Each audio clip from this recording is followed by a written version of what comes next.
మనందరం కూడా ప్రభువును స్తుతించుదాం, ప్రభు నామాన్ని గణపరచుదాం.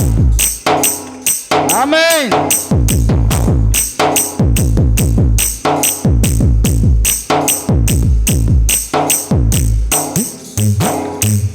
తల్లి మరచిన తండ్రి విడచిన, తల్లి మరచిన తండ్రి విడచిన, బంధువులే నన్ను వెలివేసిన,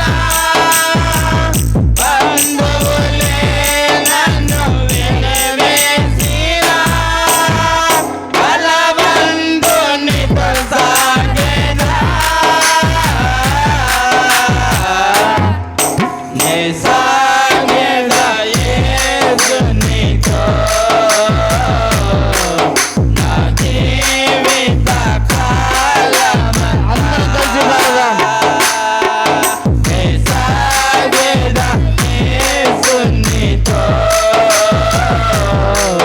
నా జీవిత కాలమంతా యేసుతో నడిచెదా, యేసుతో గడిపెదా, యేసుతో నడిచెదా, యేసుతో గడిపెదా, యేసుతో నడిచెదా, యేసుతో గడిపెదా, పరమున చేరగానే వెళ్ళేదా, పరమున చేరగానే వెళ్ళేదా, ఆనొక్కువలె సాగెదా, నే సాగెదా యేసునితో, నా జీవిత కాలమంతా నే సాగెదా యేసునితో, నా జీవిత కాలమంతా. ఆ ప్రభు సన్నిధికి వచ్చిన మనందరం కూడా సిద్ధపడదాం. దేవుడే మన జీవితాలకు ఆధారమైన వాడు కాబట్టి, యేసయ్యా నాతో మాట్లాడండి ప్రభా అని, నన్ను దర్శించండి అయ్యా అని మనందరం కూడా హృదయపూర్వకంగా మనపూర్వకంగా ప్రభుని అడుగుదాం. దేవుడే మనతో మాట్లాడబోతున్నాడు, దేవుడే మన దర్శించబోతున్నాడు. ఆ దేవుడు మనతో మాట్లాడుతూ ఉండగా ఆత్మీయ స్థితిలో, చనిపోయిన స్థితిలో నుంచి జీవములోనికి ప్రవేశించబోతున్నాం. హల్లెలూయా, హల్లెలూయా. స్తుతి స్తుతి స్తుతి స్తుతి, స్తోత్రములు దేవా, స్తోత్రములు తండ్రి అంటూ మనందరము కూడా ఆ దేవాది దేవుని స్తుతించుదాం, ఘనపరచుదాం, మనందరమైన నామాన్ని స్తుతి చేద్దాం. హల్లెలూయా, హల్లెలూయా, హల్లెలూయా. మనందరం కూడా ప్రార్థన పూర్వకంగా సిద్ధపడదాం. సమయమైన వాక్యం కొరకు సంఘ పెద్ద జయకరణ ప్రార్థన చేస్తారు. మనందరం కూడా ఏకీభవించుదాం.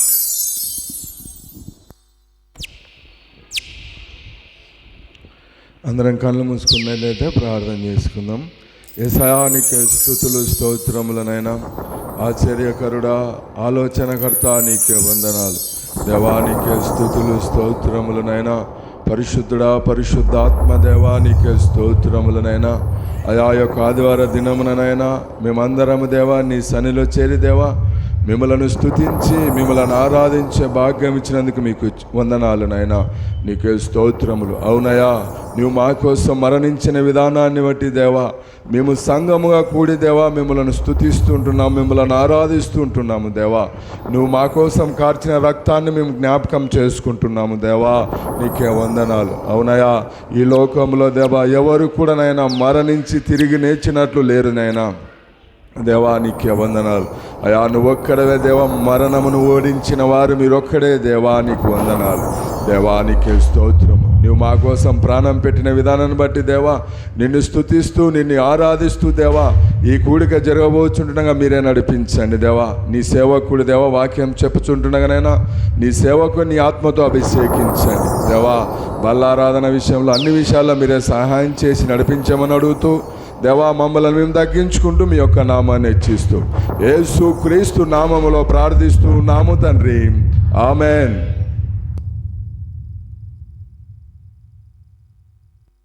అందరు కూర్చోండమ్మా.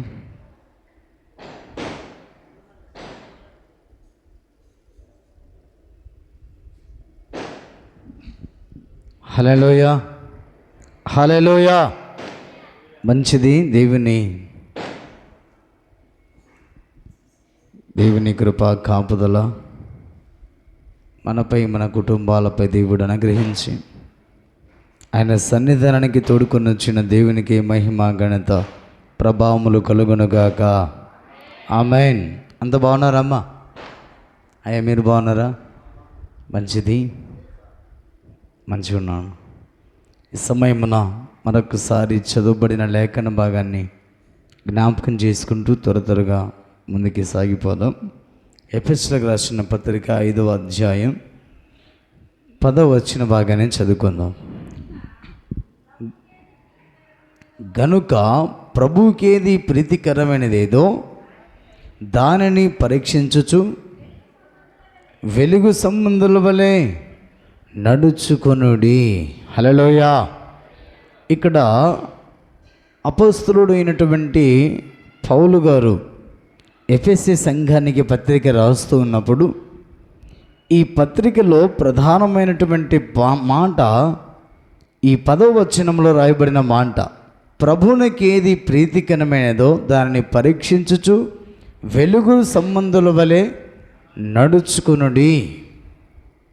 చూడండి, మనం ఏ విధంగా నడుచుకోవాలో, దేని ప్రకారంగా మనం నడుచుకోవాలో దేవుని యొక్క వాక్యము చాలా స్పష్టంగా తెలియజేస్తున్న మాట. ఇక్కడ రాయబడినటువంటి మాట ఏమిటంటే, ప్రభువునికేది ప్రీతికరమైనదేదో దానిని పరీక్షించి దాని ప్రకారముగా నడుచుకోవాలి. ప్రభుకు ప్రీతికరమైనటువంటి మార్గం ఏదో, ప్రభుకు ప్రీతికరమైనటువంటిది అంటే ఇష్టకరమైనది ఏ విధమైనటువంటిది ఉందో దాన్ని మనము పరీక్షించి తెలుసుకుని ప్రభువుకు ఇష్టమైనటువంటి మార్గములో మనం ప్రయాణము చేయాలి అన్న ఉద్దేశంతో చక్కగా ఇక్కడ అపోస్తలుడైన పౌలు గారు ఎఫెసీయులకు రాసిన పత్రికలు రాస్తూ ఉన్నాడు. అందుకనే ప్రేమైన దేవుని ప్రజలారా, మనం ప్రభుకు ప్రీతికరమైనటువంటి మార్గంలో మనం ప్రయాణం చేయాలంటే 11వ వచనం రాయబడిన మాట, వాటిని మనం విడిచిపెట్టుకోవాలి, విసర్జించమని రాయబడింది. అమ్మా చదవండి. నిష్ఫలమైన అంధకార క్రియలలో పాలివారయుండక వాటిని ఖండించుడి. ఏ క్రియలంటవి? నిష్ఫలమైన అంధకార క్రియలు. అవి నిష్ఫలమైనవి. అందుకనే దేవుని ప్రజలారా, దేవుని యొక్క వాక్యం సెలవిస్తున్నటువంటి రీతిగా నిష్ఫలమైన అంధకార క్రియలలో పాలివారై ఉండక వెలుగు సంబంధుల వలె మనము వాటిని ఖండించాలి. అంధకారం అంటేనే మానవుని యొక్క జీవితంలో అది విరుద్ధమై ఉన్నది, దేవుని వాక్యానికి విరుద్ధమై ఉన్నది. ఎందుకంటే అంధకారములో చేయబడుతున్న ప్రతిదీ కూడా దేవుని వాక్యానికి విరుద్ధంగా జీవించేది. అందుకే ఈ మధ్యాహ్నం వేళ దేవుడు మాట్లాడుతున్న మాట ఏమిటంటే, ప్రభునికేది ప్రీతికరమైనది అంటే అక్కడ రాబడినటువంటి మాట, వెలుగు సంబంధుల వలె నడుచుకొనుటయే ప్రభువునకు ఇష్టమై ఉన్నది. ఎందుకంటే అంధకార క్రియలు అవి నిష్ప్రయోజనమైనవి. ప్రయోజనమైనవి ఏమిటి అంటే వెలుగు సంబంధమైనటువంటి భక్తి జీవితాన్ని కొనసాగించుకోవాలి, వెలుగు సంబంధాల వల్ల మనం బ్రతకడం నేర్చుకోవాలి. అది ప్రభువుకు ప్రీతికరమై ఉన్నది. అందుకనే వెలుగులో మనం ఏ పాపం కూడా చేయలేం. వెలుగులో ఏ పాపానికి చోటు ఉండదు. అందుకనే దేవుని సంగమా, వెలుగున్న చోట చీకటి ఏమాత్రం కూడా ఉండదు. ఎందుకంటే చీకటి వెలుగు పడగానే చీకటి ఏమైపోతుంది? పారిపోతుంది, దూరంగా వెళ్ళిపోతుంది. ఆ చీకటి వెలుగు పడేంత దూరం వరకు ఆ చీకటి ఏమాత్రం కూడా ఉండదు. అందుకనే మనం ఎలాగ బ్రతకమంటున్నాడంటే, ప్రభునికి ఏది ప్రీతికరమైనదో అది మీరు కొనసాగించుడి. ప్రభునికి ఏది ప్రీతికరమైనదయ్యా అని మనం పరిశీలన చేస్తే దేవుని యొక్క వాక్యం చాలా స్పష్టంగా సెలవిస్తున్నటువంటి మాట, మీరు వెలుగు సంబంధుల వలె నడుచుకొనుటయే యెహోవాకు ప్రీతికరమైనది, ఇష్టమైనది అని రాయబడింది. అందుకే మనమందరం కూడా ఆయనకి ఇష్టమైనటువంటి మార్గంలో ప్రయాణం చేస్తూ ఈ భక్తి జీవితంలో మన ఆత్మీయ జీవితాన్ని వృద్ధి చేసుకుందుముగాక. ఆమేన్. కానీ మానవుడు ఎలా ఉన్నాడంటే చాలా స్పష్టంగా రాయబడిన మాట ఒకసారి చూడండి. ఇర్మీయా పుస్తకం అంటే ఇర్మీయా గ్రంథం చూడండి, మాట చాలా స్పష్టంగా రాయబడిన మాట. ఇర్మీయా గ్రంథం 8వ అధ్యాయం, ఇర్మీయా గ్రంథం 8వ అధ్యాయము 6వ వచనాన్ని మొదటి నుంచి చివరి వరకు చదవండి. నేను చెవి యొగ్గి వారి మాటలు విని ఉన్నాను, పనికి మాలిన మాటలు వారు ఆడుకొనుచున్నారు. నేనేమి చేతినని చెప్పి తన చెడు నడతలను గురించి పశ్చాత్తాపాడు వాడు ఒక్కడును లేకపోయెను. యుద్ధమునకు చొరబడు గుర్రము వలె ప్రతి వాడును తనకిష్టమైన మార్గమునకు తిరుగులాడుచున్నాడు. ప్రభునికి ప్రీతికరమైన మార్గములో ప్రయాణము చేయమని ప్రభు చెప్తే, ప్రభునికి ప్రీతికరమైన మార్గములో నడుచుకోమని దేవుడు చెప్తున్నట్టయితే, మనుషుడు ఏం చేస్తున్నాడు? తనకిష్టమైన మార్గములో ప్రయాణం చేస్తున్నాడు, తనకిష్టమైన త్రోవలు నడుస్తున్నాడంట. అక్కడ రాయబడినటువంటి మాట, ఎలా వారు త్రోవ విడిచి వారు ప్రయాణం చేస్తున్నారంటే, గుర్రము వలె ప్రతి వాడు తనకిష్టమైన మార్గమునకు తిరుగుచున్నాడు. గుర్రం ఎక్కడికి వెళ్తుంది? యుద్ధానికి వెళుతుంది. యుద్ధానికి వెళ్ళేటప్పుడు గుర్రం ఎక్కడ కూడా ఆగదు. తన యజమానునికి విజయం ఇవ్వాలని గుర్రము చాలా పరిగెత్తుతుంది. అందుకనే మనుషుడు కూడా ఎలా వెళుతున్నాడంటే, యుద్ధమునకు చొరబడు గుర్రం వల్లే ప్రతి వాడును తనకిష్టమైన మార్గమునకు తిరుగుచున్నాడు. ప్రభునకు ప్రీతికరమైనది ఏదో నువ్వు గుర్తించి యోచన చేసి పరీక్షించుకుని ఆయనకిష్టమైనటువంటి మార్గములో మనం ప్రయాణం చేయమని ప్రభు మాట్లాడుతున్నాడు. కానీ మనుషుడు ఏం చేస్తున్నాడు? తనకిష్టమైన మార్గాన్ని ఎన్నుకుంటున్నాడు, తనకిష్టమైన త్రోవను ఎన్నుకుంటున్నాడు. అందుకనే మానవుడు జీవితంలో ప్రయాణం చేస్తున్నప్పుడు కొన్నిసార్లు ఫెయిల్ అయిపోతున్నాడు. స్వచిత్తాన్ని ఆధారం చేసుకుంటున్నాడు మనుషుడు. మనుషుని యొక్క మార్గం ఏంటంటే తన జీవితంలో నచ్చిన మార్గంలో ప్రయాణం చేయటం. ఆ నచ్చిన మార్గము యేసయ్య మార్గమై ఉండాలి. హల్లెలూయా, హల్లెలూయా. అది యేసయ్యకు ప్రీతికరమైన మార్గమై ఉండాలి. అందుకే ఈ క్రైస్తవ విశ్వాస భక్తి జీవితంలో తనకిష్టమైన మార్గమును తిరుగుచున్నాడు అని రాయబడింది. మనకిష్టమైన మార్గంలో ప్రయాణం చేస్తే ఏం జరుగుతుందో, ఆయనకిష్టమైన మార్గంలో ప్రయాణం చేస్తే ఎలాంటి ఆశీర్వాదాలు కలుగుతున్నాయో ఈ మధ్యాహ్నం వేళ ఆయన సన్నిధికి వచ్చిన మనందరితో దేవుడు మాట్లాడుతూ ఉన్నాడు. హల్లెలూయా. చూడండి, లూకాసు వార్తలోనికి రండి. లూకాసు వార్తలో ప్రభు యొక్క వాక్యం చాలా స్పష్టంగా నీతో నాతో మాట్లాడుతున్నమాట. లూకాసు వార్త 16వ అధ్యాయం 25వ వచన భాగాన్ని చదవండి. అందుకు అబ్రహాము, కుమారుడా, నీవు నీ జీవితకాలమందు నీకిష్టమైనట్టు సుఖము అనుభవించితివి. చాలమ్మా, ఇక్కడ ఏమని రాయబడింది? ఇదిగో కుమారుడా, నా స్నేహితుడా, భూమి మీద ఉన్నంత కాలము నీవు నీకు ఇష్టమైన మార్గములో ప్రయాణం చేస్తావు. నీకు ఇష్టమైన మార్గములో ప్రయాణం చేస్తూ నీకు ఇష్టం వచ్చినట్టుగా జీవించావు. వారు గుర్రము యుద్ధమునకు పరిగెత్తుతున్నట్లుగా ప్రతి వాడు తనకిష్టమైన మార్గములో ప్రయాణం చేశాడు, పరిగెత్తుతూ వచ్చాడు. ఈ భూమి మీద నాకెవరు అడ్డు అదుపు లేదనుకొని చాలా చక్కగా వారికి ఇష్టమైన మార్గంలో ప్రయాణం చేశారు. ఒకానొక రోజున మానవుడు జీవితయాత్ర ముగించుకుని వెళ్ళిపోయిన తర్వాత అక్కడికి వెళ్ళిన తర్వాత అక్కడ ఎలా ఉన్నాడంట మనుషుడు? భూమి మీద ఎలా ఉన్నాడు? తనకిష్టమైన త్రోవలో, తనకిష్టమైన మార్గములో, తనకిష్టమైన జీవితాన్ని కొనసాగించుకుంటూ వచ్చాడు. ఒక రోజు రాని వచ్చింది, ఆ రోజు చనిపోయాడు, పాతి పెట్టబడ్డాడు. అతడు చనిపోయి తిరిగి లేపబడతారని లేఖన భాగం చాలా స్పష్టంగా తెలియజేస్తున్నది. తీర్పులోనికి తేపడ్డాడు. తీర్పులోనికి తెచ్చిన తర్వాత అతనికి ఇష్టమైన మార్గంలో ప్రయాణం చేస్తూ అతనికి ఇష్టమైనటువంటి జీవితాన్ని కొనసాగించుకుంటూ ప్రభువునకు ప్రీతికరమైనది ఏదో అది చేయమని దేవుడు చెప్తే తనకు తానే ప్రీతికరమైన మార్గములో, తనకు తానే ఇష్టకరమైన మార్గములో ప్రయాణం చేస్తూ వచ్చాడు. దేవుడు తనకు నిర్ణయించిన దినములు ముగించబడ్డాయి.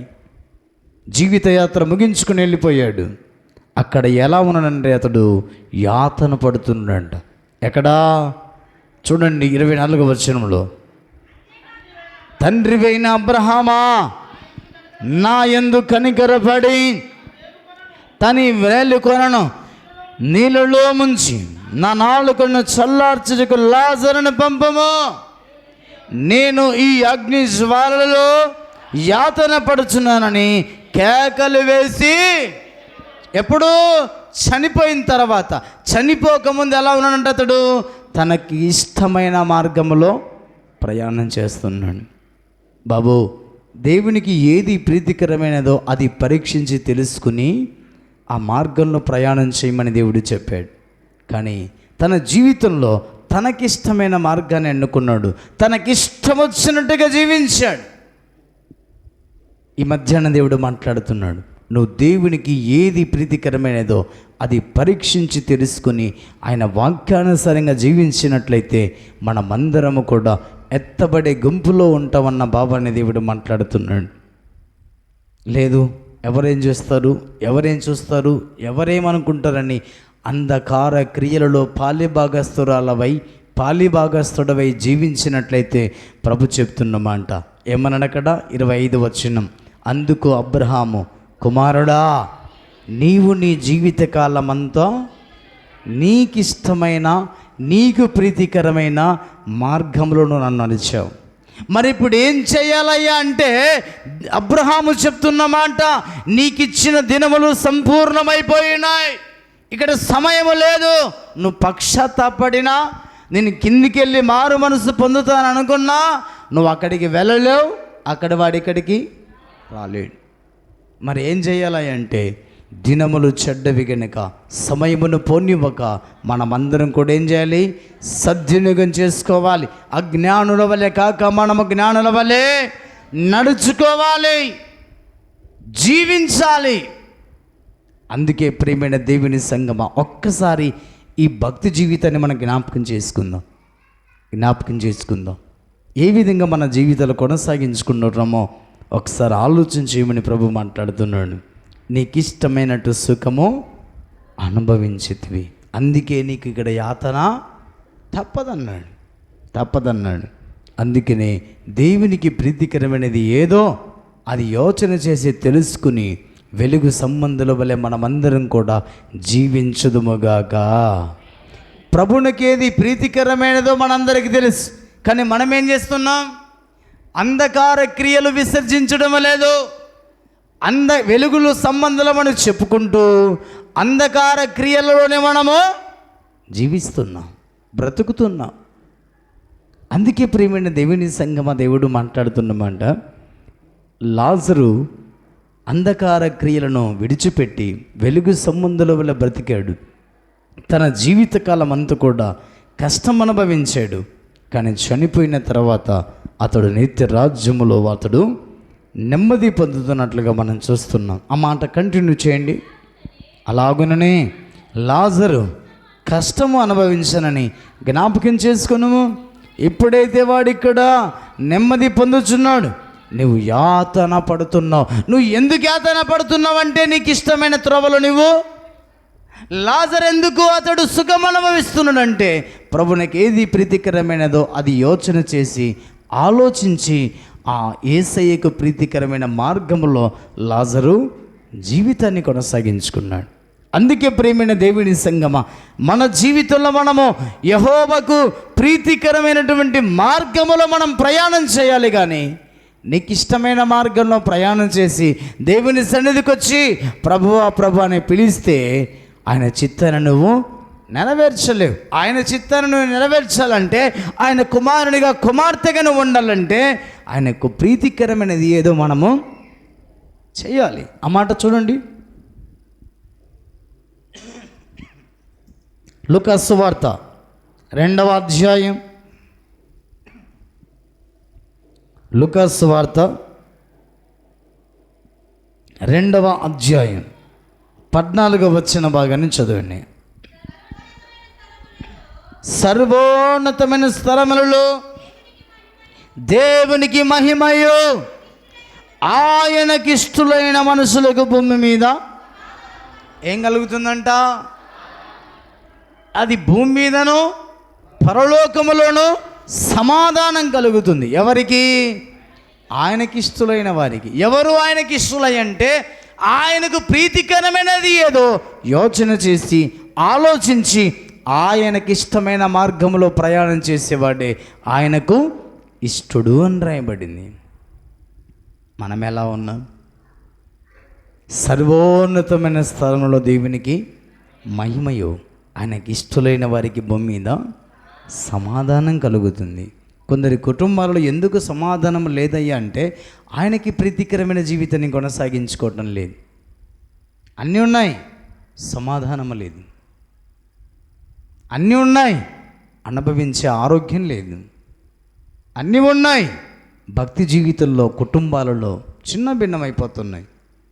అందుకే ప్రియమైన దేవుని సంగమ దేవుడు మాట్లాడుతున్నమాట, నువ్వు ప్రీతికరమైనటువంటి జీవితాన్ని, నీకు ప్రీతికరమైనది కాకుండా యెహోవాకు ప్రీతికరమైన జీవితాన్ని కొనసాగించుకోమని దేవుడు చాలా స్పష్టంగా అక్కడ మాట్లాడుతున్నాడు.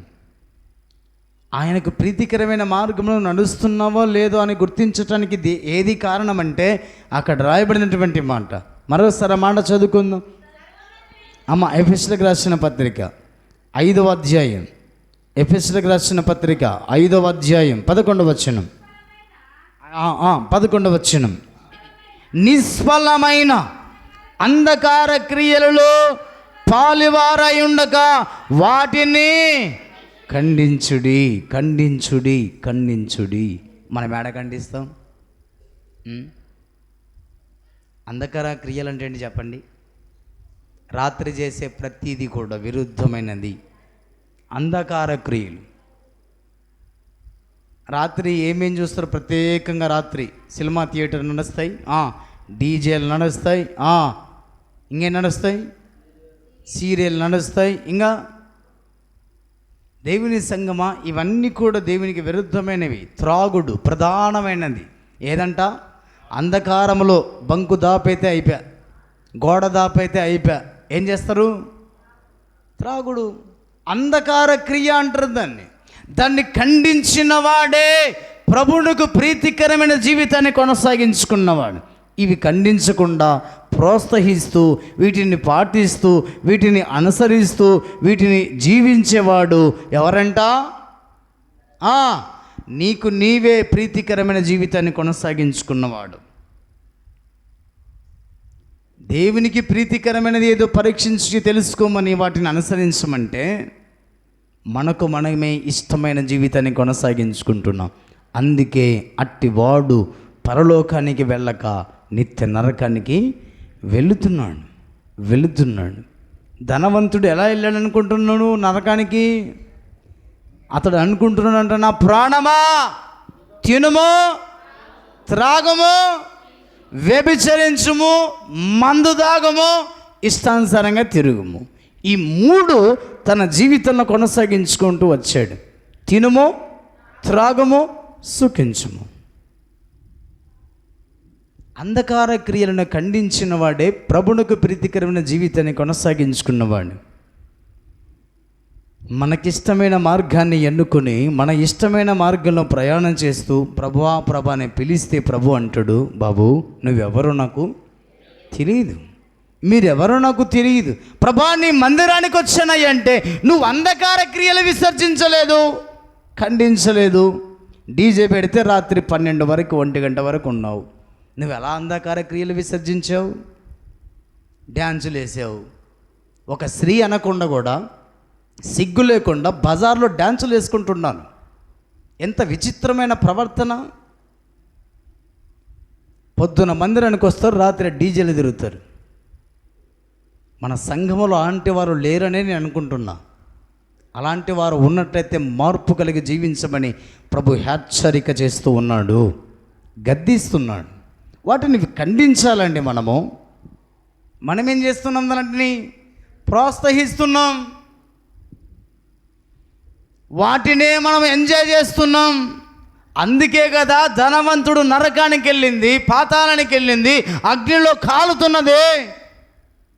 ఏమయ్యా ఆదివారం ప్రార్థనకి రాలేదా అంటే, రాత్రి 2 వరకు డీజే దగ్గర ఉన్నానండి.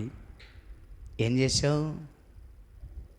ప్రార్థనలో గంట ఒక 10 నిమిషాలు లేట్ అయితే ఇంకా ప్రకటనలు ఇంతసేపు చేస్తారా? ఇంకా బంద్ చేయరా ఏంటి? ఇంకా పాస్టర్ గారు ఇంకా వాక్యం చెప్పుకుంటూ పోతాడు ఏంటి? బంద్ చేయడం ఏంటి? ఇంకా అరవడాలు.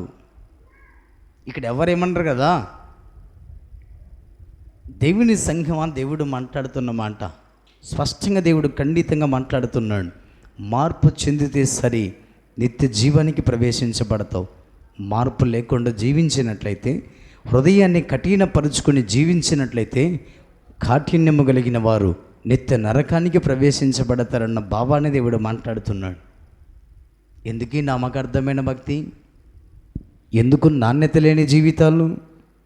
అందుకే ప్రభు సన్నిధిలో మార్పు కలిగి జీవించమని ప్రభు మాట్లాడుతున్నాడు.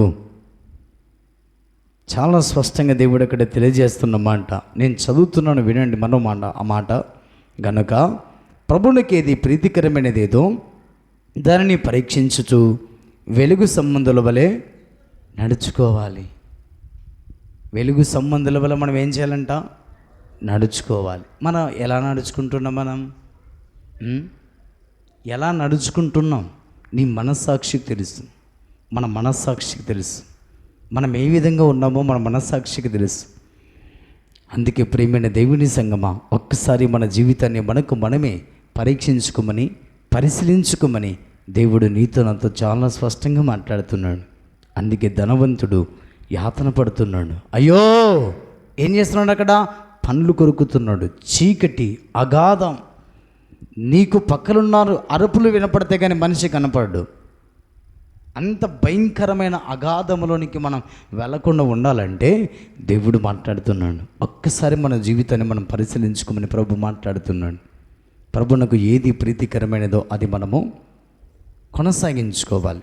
అప్పుడు మన జీవితంలో అద్భుతముగా ఎత్తబడి గుంపులో ఉంటామని ప్రభు మాట్లాడుతున్నాడు. ప్రభువునకు ప్రీతికరమైనది నువ్వు చేయగలిగితే నీ దేవుడు నీ పట్ల ఎలా ఉంటాడో మాట చదవండి. యోహాను సువార్త 8వ అధ్యాయం, యోహాను సువార్త 8వ అధ్యాయం తీసరా 26, 29 వచనం చదవండి. ఎవరున్నారంట? నన్ను పంపినవాడు నాకు తోడై ఉన్నాడు, ఆయనకి ఇష్టమైన కార్యమును నిలపడు చేయుదును. చూడండి, మనల్ని పిలిచినవాడు, మనల్ని పంపినవాడు మనకి ఎలా ఉన్నాడంట? మనకి తోడై ఉన్నాడు. మన దేవుడు మనకి తోడై ఉన్నాడు కాబట్టి మనం ఎలా నడుచుకోమన్నాడు? ఆయనకి ఇష్టకరమైన జీవితాన్ని మనము కొనసాగించుకోవాలి. ఆయనకు ప్రీతికరమైనది మనం చేయాలి. చేస్తున్నావా? దేవుడు అనే ప్రభు మన పక్కన ఉన్నాడని దేవుని వాక్యం సెలవిస్తుంది. ఎక్కడునంట మన దేవుడు? మన దేవుడు ఎక్కడున్నాడంట? కుడి ప్రక్కన ఆయన మనకు నీడగా ఉన్నాడు. హల్లెలూయా, హల్లెలూయా. నీ హృదయం అనే తలుపు దగ్గర ఆయన తడుతూ ఉన్నాడు. ఆయన నీ దేవుడు నీ పక్కన ఉంటే నువ్వు అంధకార క్రియలు ఎలా చేయగలుగుతున్నావు? నీ దేవుడు నీ కుడి ప్రక్కన నీడగా ఉంటే చీకట్లో నీవు పాపక్రియలు ఎలా కొనసాగించుకుంటున్నావు? అందుకే కదా నిత్య నరకానికి వెళుతున్నది. అందుకే ప్రభు చెప్తున్న మాట, ఆయనకి ప్రీతికరమైనది ఏదో పరీక్షించుకుని తెలుసుకుని వాటిని అనుసరించుడి. హల్లెలూయా. వాటిని అనుసరించేవాడు అంధకార క్రియలను ఖండిస్తాడు, విసర్జిస్తాడు. అందుకే భక్తి జీవితంలో మనం అందరం కూడా ఏం చేయాలంటే, మన దేవుడు మనల్ని పంపాడు, మన దేవుడు మనల్ని పిలిచాడు, మనం పిలిచిన దేవుడు, పంపిన దేవుడు, ఆయన మన ప్రక్కన నిలిచి ఉన్నాడు. ఆయన ప్రక్కన పెట్టుకొని కూడా అంధకార క్రియలు చేస్తే ఎలా ఉంటామండి మన జీవితంలో? ఆ మాట పూర్తిగా చదవండి. నేను ఎల్లప్పుడూ ఆయనకి ఇష్టమైన కార్యము నేను ఎల్లప్పుడూ చేయదును గనక, అది ఆయన నన్ను ఒంటరిగా విడిచిపెట్టలేదు, విడిచిపెట్టబోడు. హల్లెలూయా, హల్లెలూయా. మన దేవుడు నిన్న నేడు రేపు ఏకరీతిగా ఉన్న ఏకైక దేవుడు, మనము నమ్మిన దేవుడు. ఆనాడు కొన్ని వందల సంవత్సరాల క్రితం రాయబడిన లేఖన భాగం నేటికి కూడా నీ దేవుడు తోడుగా ఉన్నాడు. నేను ఏనాడు కూడా ఒంటరిగా నిన్ను విడిచిపెట్టాడు. ఆయన ఎందుకు విడిచిపెడతాడండి? నువ్వు ఆయనకి ప్రీతికరమైనది చేస్తున్నావంటే ఓ మాట చెప్తానండి, తల్లిదండ్రులకు ఇష్టంగా నువ్వు జీవిస్తున్నావు అనుకోండి, నీకు వివాహమైంది, పిల్లలయ్యారు, నీ పిల్లలకు పెళ్ళిళ్ళైపోయాయి, నీకు మనమన్లు వచ్చారు, మీ తల్లిదండ్రులకు నమ్మకంగా మీ తల్లిదండ్రుల దగ్గర నువ్వు ఇష్టంగా జీవిస్తున్నట్లయితే నీ తల్లిదండ్రులు బాబో నువ్వు పక్కకు వండుకొని తినమని నిన్ను పంపిస్తారా?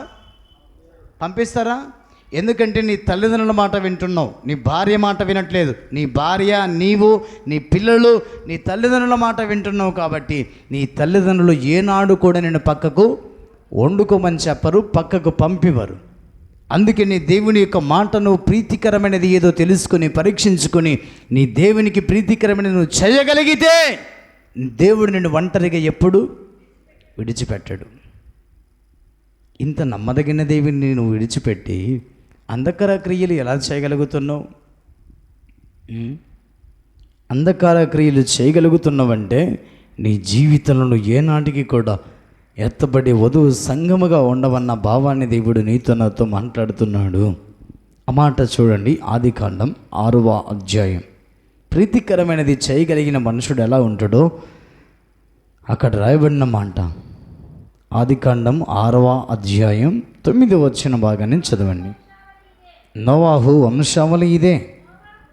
నోవాహు తన తరములలో నిందారహితుడిని ఉండెను. నోవాహు దేవునితో కూడా నడిచినవాడు. మనందరం ఎవరితో నడుస్తున్నాం? దేవునితో నడుస్తున్నామా, సాతానుతో నడుస్తున్నామా? కాబట్టి దేవునితో నడిచేవాడు ఎలా ఉండాలి? ఆదికాండం 6వ అధ్యాయం 9వ వచనం రాయబడిన మాట ప్రకారంగా నీతిపరుడును నిందారహితుడును దేవునితో నడిచిన వాడిగా ఉండాలి. హల్లెలూయా. ఈ క్రైస్తవ విశ్వాస భక్తి జీవితంలో మనమందరము కూడా నోవాహులాగా దేవునితో నడిచి ముందుకి సాగిపోదుముగాక. ఆమేన్. దేవునితో నడిచేవాడు ఎలా ఉంటాడంటే, యెషయా పుస్తకం 2వ అధ్యాయం 5వ వచనాన్ని చదవండి. యెషయా పుస్తకం చదమ్మా. యాకోబు వంశస్థులారా రండి, మనము యెహోవా వెలుగులో, ఏ వెలుగులో? దేవునితో నడిచేటువంటి వాడు యెహోవా వెలుగులో నడుచుకుంటాడు. యెహోవా వెలుగులో నడిచేటువంటి వాడు చీకటికి ఏమాత్రం కూడా స్థానము ఇవ్వడు. అందుకే ఈ భక్తి జీవితంలో మనందరం కూడా నోవాహులాగా దేవునితో నడవాలి. అంటే దేవునితో నడవటం అంటే ఏంటి? వెలుగులో నడుచుకోవటం. వెలుగులో నడుస్తున్న వానికి చీకటి ఉంటుందండి. కింద ఏముందో, ఎత్తుందో పల్లముందో కనిపిస్తుంది. ఎత్తు పల్లెమ దగ్గర అతడు చక్కగా నడవగలుగుతాడు. చీకటి అనుకోండి, ఎత్తు వచ్చినప్పుడు, లోయ వచ్చినప్పుడు పడిపోయే అవకాశం ఉంది.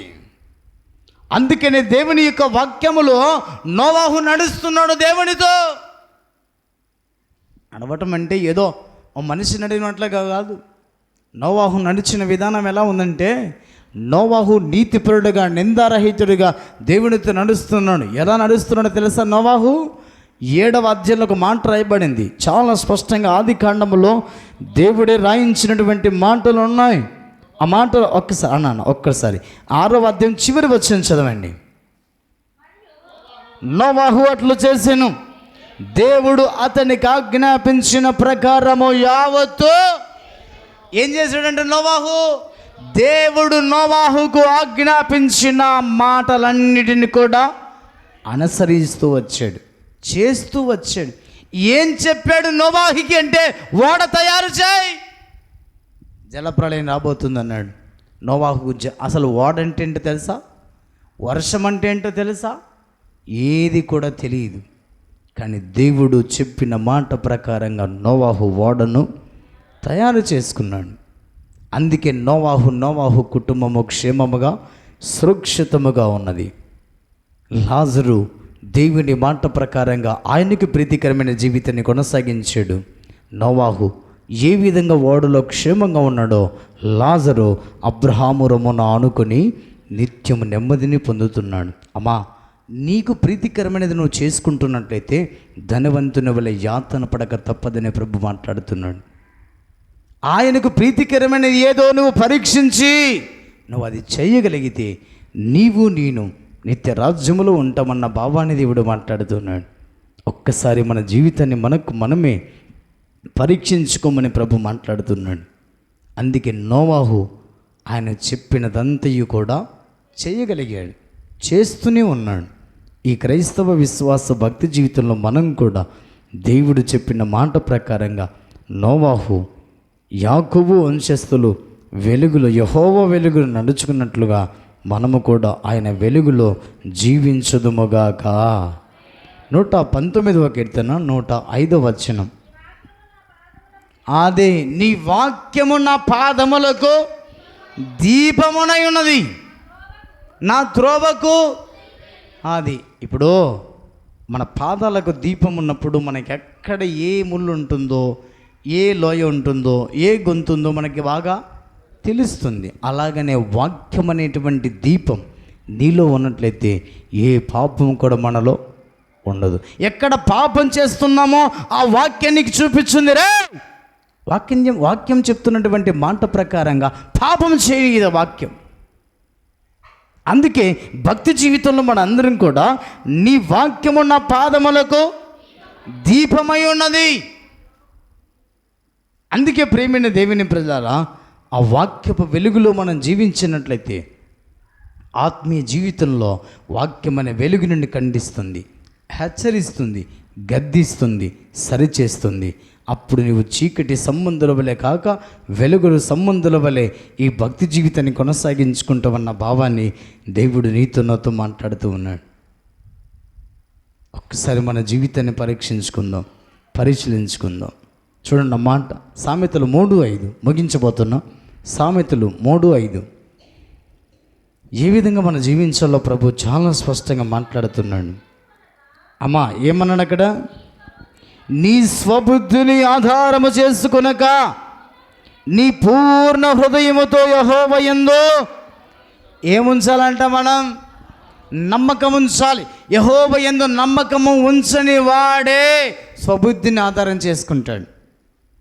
యెహోవా యందు నమ్మకం ఉంచితేనండి, ఎక్కడ నీ స్వబుద్ధిని ఆధారం చేసుకోకుండా నీ బుద్ధి అంతా కూడా దేవుని మీద ఆనుకొని ఆధారపడి ఉంటుంది. అప్పుడు ఏ కష్టం వచ్చినా, ఏ నష్టం వచ్చినా, ఏ బాధ వచ్చినా ఆత్మీయ జీవితంలో వృద్ధి పొందడానికి నీ జీవితాన్ని దేవునికి సమర్పించుకుంటావన్న ఉద్దేశాన్ని దేవుడు మాట్లాడుతున్నాడు. అందుకనే జ్ఞాని అయిన సొలొమోను గారు రాస్తున్న మాట ఏమిటంటే, నీ స్వబుద్ధిని ఆధారం చేసుకోవద్దు. ఆధారం చేసుకోకుండా నీ దేవుడిని యెహోవా యందు నీవు నమ్మకం ఉంచు. చదమ్మా. నీ ప్రవర్తన అంతటి యందు ఆయన అధికారమునకు ఒప్పుకొనుము, అప్పుడు ఆయన నీ త్రోవలను సరళము చేయును. నేను జ్ఞానని కదా అని నీవు అనుకొనవద్దు. యెహోవా యందు భయభక్తులు కలిగి చెడుతనమును విడిచిపెట్టుము, అప్పుడు నీ దేహమునకు ఆరోగ్యమును నీ ఎముకలకు సత్తయు కలుగును. నీ రాబడి యంత్రుల ప్రథమ ఫలమును నీ ఆస్తులో భాగమునిచ్చి యెహోవాను గణపరచుము. అప్పుడు నీ కొట్లలో ధాన్యము సమృద్ధిగా నుండును, నీ గానుగల నుండి క్రొత్త ద్రాక్షరసము పైకి పొరలే. హల్లెలూయా. ఇన్ని దీవెనలు ఇచ్చాడు దేవుడు. ఎప్పుడు? ఆయనకు ప్రీతికరమైనది నువ్వు చేసినప్పుడు. లేదండి, నేను నా ఇష్టం వచ్చినట్టు బ్రతుకుతాను, నా ఇష్టం, నా డబ్బు నా ఇష్టం, నా బ్రతుకు నా ఇష్టం అనే జీవితాన్ని కొనసాగించుకున్నావా? నీ ఇష్టమే. ప్రభు కూడా చెప్తున్నాడు, అబ్రహాము కూడా చెప్తున్నాడు, బాబు నీకు ఇష్టమైనట్టుగా నువ్వు సుఖం అనుభవించితివి, లాజరు కష్టం అనుభవించాడు, అందుకే లాజరు ఇక్కడ సుఖం అనుభవిస్తున్నాడు, నువ్వు ఇక్కడ యాతన పడుతున్నావు. అది గుర్తించుకొని నీ డబ్బును పక్కన పెట్టు, నీ ఆస్తిపాస్తులు పక్కన పెట్టు, దేవుని వాక్యాన్ని చేతపట్టుకుని, దేవుని వాక్యాన్ని హృదయం అనే పలక మీద రాసుకుని యెహోవాకు ప్రీతికరమైన జీవితాన్ని కొనసాగించుకున్న వాడే భూమి మీదను పరలోకములోను నిత్యము నెమ్మదిని సుఖము దొరుకుతుందన్న భావాన్ని ప్రభు చాలా స్పష్టంగా నీతో నాతో మాట్లాడుతున్నాడు. ఈ వాక్యానుసారంగా జీవించడానికి సిద్ధపడదాం. నేడే రక్షణ దినం, నేడే రక్షణ దినం, నేడే నిత్య జీవానికి ప్రవేశించేటువంటి దినమైతే నీవు నేను ఎత్తబడే గుంపులో ఉండాలని ప్రభు మాట్లాడుతున్నాడు. మొన్నటి దినాన, శుక్రవారం దినాన కార్డులు ఇంటికి చెప్పడానికి వెళ్ళాను. కడమూరుకి వెళితే ఒక ఆమె బాగుంది, చాలా ఒక 50 ఏళ్ళు వయసు ఉంటుంది ఆమెకి. అమ్మగారు టీ తాగురండి సార్ అని పలకరించి ఇంటికి తీసుకుని వెళ్ళింది ఆమె. ఆ సమయం లేక టీ తాగలేదు, ఆమెను పలకరించి వెళ్ళిపోయాయి. ఈరోజు వచ్చిన వార్త ఏంటంటే ఆమె చనిపోయిందని వార్త వచ్చింది. ఎలా చనిపోయిందంటే సడన్గా హార్ట్ ప్రాబ్లమో గ్యాస్ ప్రాబ్లమో ఏదో ఒకటి వచ్చి ఆమె చనిపోయింది. దేవుని సంగమా, దేవుడు మాట్లాడుతున్న మాట ఏంటంటే నేడు మన దినం కాదు, రేపేం జరగబోతుందో మనకి తెలియదు, అందుకే సమయం పోనివద్దు, సద్వినియోగం చేసుకోమని ప్రభు మాట్లాడుతున్నాడు. ఏం సంభవిస్తుందో ఎవరికి తెలియదు, ఎప్పుడు వెళ్ళిపోతామో తెలియదు. ఆమె కంటే ఆమె భర్త బలహీనంగా ఉన్నాడు, కానీ భర్త కంటే ముందే భార్య చనిపోయింది. నేనేం చెప్తున్నానంటే సత్యాన్ని ప్రభు మాట్లాడుతున్న మాట, రేపేం జరగబోతుందో తెలియదు కాబట్టి ప్రభువుకు ప్రీతికరమైనది చేయండి. ఎత్తబడే గుంపులో మనం ఉంటాం, అప్పుడు నిత్యం అక్కడ నెమ్మది పొందుకుంటాం. అట్టి కృప, అట్టి ధన్యత దేవుడు మనందరికీ అనుగ్రహించునుగాక. ఆమేన్. మోకరించండి. ప్రభు సన్నిధిలో మనమందరం ఒకసారి జ్ఞాపకం చేసుకుందాం. దేవుడే నీతో నాతో మాట్లాడుతున్నాడు. అమ్మా, అయ్యా, దేవుడు సూటిగా మాట్లాడుతున్నాడు. మన జీవితాలకు ఆధారమైన వాడు దేవుడు. ఒక్కసారి జ్ఞాపకం చేసుకోవా అమ్మా? ప్రభు సన్నిధిలోను ప్రభుకు ప్రీతికరమైనది ఏదో అది నువ్వు చెయ్యగలగాలి. అప్పుడు నీవు దినమును ఎప్పుడు వెళ్ళిపోతామో ఎప్పుడు ఉంటామో తెలియదు. ప్రభు పిలిచినప్పుడు వెళ్ళటానికి మనం సిద్ధంగా ఉండాలి, సిద్ధంగా ఉండాలి, సిద్ధంగా ఉండాలి. ధనవంతుడు అనుకున్నాడు, నాకు డబ్బులు ఉన్నాయి, బోల్డంత సుఖం ఉంది, నేనే దేవుడని అనుకున్నాడు. నన్ను మించిన దేవుడను ఎవడు అనుకున్నాడు? తింటున్నాడు, త్రాగుతున్నాడు, ఇష్టానుసారంగా జీవిస్తున్నాడు, ఇష్టానుసారంగా బ్రతుకుతున్నాడు. తన జీవిత యాత్రలో ఒకానొక రోజున వెళ్ళిపోయాడు. పాతి పెట్టబడ్డారు, సమాధుల నుంచి లేపబడ్డాడు, తీర్పులోనికి వెళ్ళాడు. నిత్య నరకములో యాతన పడుతున్నాడు, అగ్ని జ్వాల యాతన పడుతున్నాడు. అబ్రహామా, నీ రొమ్మును ఆనుకొని ఉన్న లాజరు ఉన్నాడే, అతని వేడుకలలో నీళ్ళలో ముంచి నా నాలుకను చల్లార్చడానికి లాజరును పంపమని వేడుకుంటున్నాడు. ఆ స్థితి నీకు నాకు రాకమునిపే ప్రభువునకు ప్రీతికరమైనది ఏదో నువ్వు చేయగలగాలి. అప్పుడే మనం ఎత్తబడే గుంపులో ఉంటాం, అప్పుడే నువ్వు నిత్య రాజ్యములో మనం ప్రవేశించబడతాం. జ్ఞాపకం చేసుకోవా? ఒక్కసారి ప్రభు మాట్లాడుతున్నాడు, ప్రభు మాట్లాడుతున్నాడు. జ్ఞాపకం చేసుకో. విత్తబడిన వాక్యం ప్రతి హృదయంలో నీరు కట్టి ఫలింపబడే రీతిగా మనందరం ప్రార్థన చేసుకుందాం. సంఘ పెద్ద సుగంధరాణ ప్రార్థన చేస్తారు, మనందరం కూడా ఏకీభవించాం. ఏకీభవించు.